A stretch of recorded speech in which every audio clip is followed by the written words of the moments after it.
I'm sorry, I'm going to ask you 4 questions. Okay. All right, first, just tell me about your vision. What's your class vision? What are you trying to accomplish in here? My vision is to get my students to... Oh, and who are you? Oh, sorry. My name is Alexandra Wiggins. I'm a 2nd grade teacher at Main Street Academy. And my vision for my classroom and for my kids is that I create not just world-class scholars, but world-class citizens as well. So a lot of my hope for them is just investing them in their futures for right now and the future. So most of, as you can see, my classroom is the sky, and everything in my classroom is hot air balloon theme. Everything is about hot air balloons, even behavior management, which is the door. I mean, everything. And their name tags, I mean, everything they do is about flying high to the sky, soaring to success, really trying to get them, you know, your attitude determines your altitude. So, and I say that before I move their hot air balloons down. Sorry, this is my... as their behavior goes down, they get lower, and so they're really invested in this. And I mean, I have class points that I give them for their flying high pizza party if they have good behavior as a class, and a lot of their just overall behavior management and investment in their future has to do with being elevated to a different level and being accelerated at a different level. And the best way I could kind of convey that for them was through something visual that had to do with height. Board for my kids for visual tracking, and I have my trackers in my car. But I'm also doing something with my kids once they finish a unit for math or a theme for language arts. They can get, if this class average is between 80 to 85%, they get a cloud, which will have the unit or the theme, and they'll hang from the ceilings. My kids have not finished one just yet, but they know about this. 86 to 90%, they receive a star that can hang from the ceiling anywhere they want it. And then 91 to 100%, they get an airplane. So they're really excited about the airplane, and they want the airplane so bad, and they know what they have to do as a class to get that.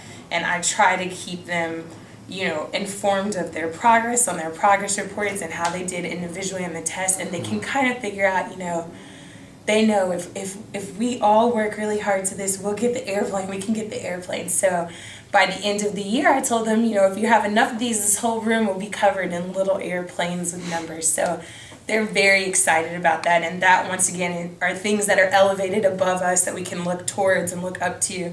It kind of helps that we're right by the airport, so I can always open the window and let them look out. We go outside a lot, and they just seem to be really invested more so in just what we can do with the room visually, and what that will mean for them, what they will have to work towards in order to get their room visually where they want it. I give them rewards if everyone is flying high and no one is soaring steady or grounded, and they know they get, you know, points for that, and they just seem to be really, really invested in all of that. Cool. So that actually leads into my second question, which is, do you feel like your kids at this point are starting to understand why you're doing what you're doing? Like why your goal is what your goal is, why you're striving to be, the balloons, the soaring high, why that's important for them for their short and long term?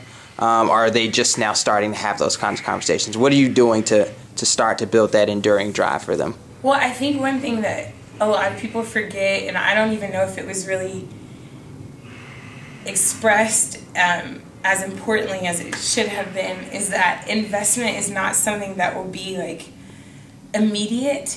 It's a little bit every day. So every day I try to do something different with them. If it's a song, if it's, you know, something visual that they can see, so that, or just hearing me refer to them as scholars. But they are now at this point where I think they can adequately tell me you know, we have to be scholars. This is not scholarly behavior. They correct each other on how a scholar would speak. Scholars speak with conviction, and they know now that it's not, I just want you to speak loud and proud, but because Miss Wiggins wants you to defend your point. And I try to do little things with them, like, why is it important to speak with conviction? And I'll have students who say, well, we wouldn't want to listen or pay attention to someone who didn't speak up for themselves. So even just the little things that they do, they can start to kind of make that connection of how the importance of these daily activities and really being focused on your education will lead you to a greater path in life. And I mean, it's kind of funny, but they say the funniest things, you know. If you're not a scholar, they know that if you're a scholar, then you can be a baller and get dollars. And I'm like, what does that mean? They're like, that means you can be a doctor, I can be a lawyer, I can go to this college, but if I don't do my math, if I don't know my graphs, then I can't do this at all. Mm-hmm. And I think it helps to be really honest with them also about not everybody will have this, and not everybody can do this, but you will do this, and you're expected to do this, because I don't ever let them settle for anything. I feel like they know I have such high expectations for them, and I will be upset that it's almost like they are more hungry to know. I didn't even think I would see this in my class this early, but if they don't get the right answer with a challenge problem, and I tell them, you know, you're doing third grade work right now, this is hard, this is what double means, this is what twice then means, think about this, and I'll give them hints and they'll get the problems right. But even if they want to come up and have me check in, and I'll say, no, you need to think about this one again. And they're at the point now where they go up there, if they don't have it right, rather than sit down and just be bored and like, I can't do this, it's my first time, I don't want to do it, I didn't get it right, they will work on it again and try harder and then come back to my desk and say, is this right now? So they're actually hungry for that knowledge and that success, because not just for me to gratify them, because I don't give them anything for that. You know, they're not getting candy from me, they're not getting anything.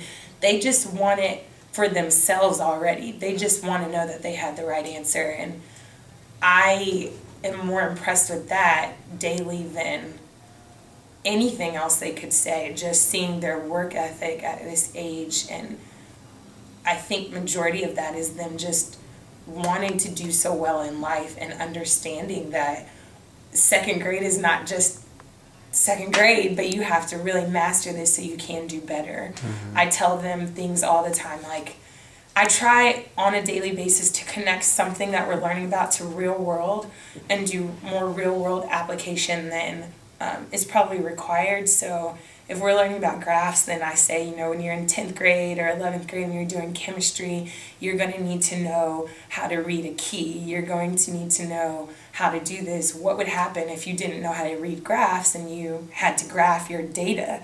And they can tell me, well, we're gonna get an F, we're gonna fail, we're not gonna be able to get an A in chemistry, and then we won't be ballers, we won't be scholars.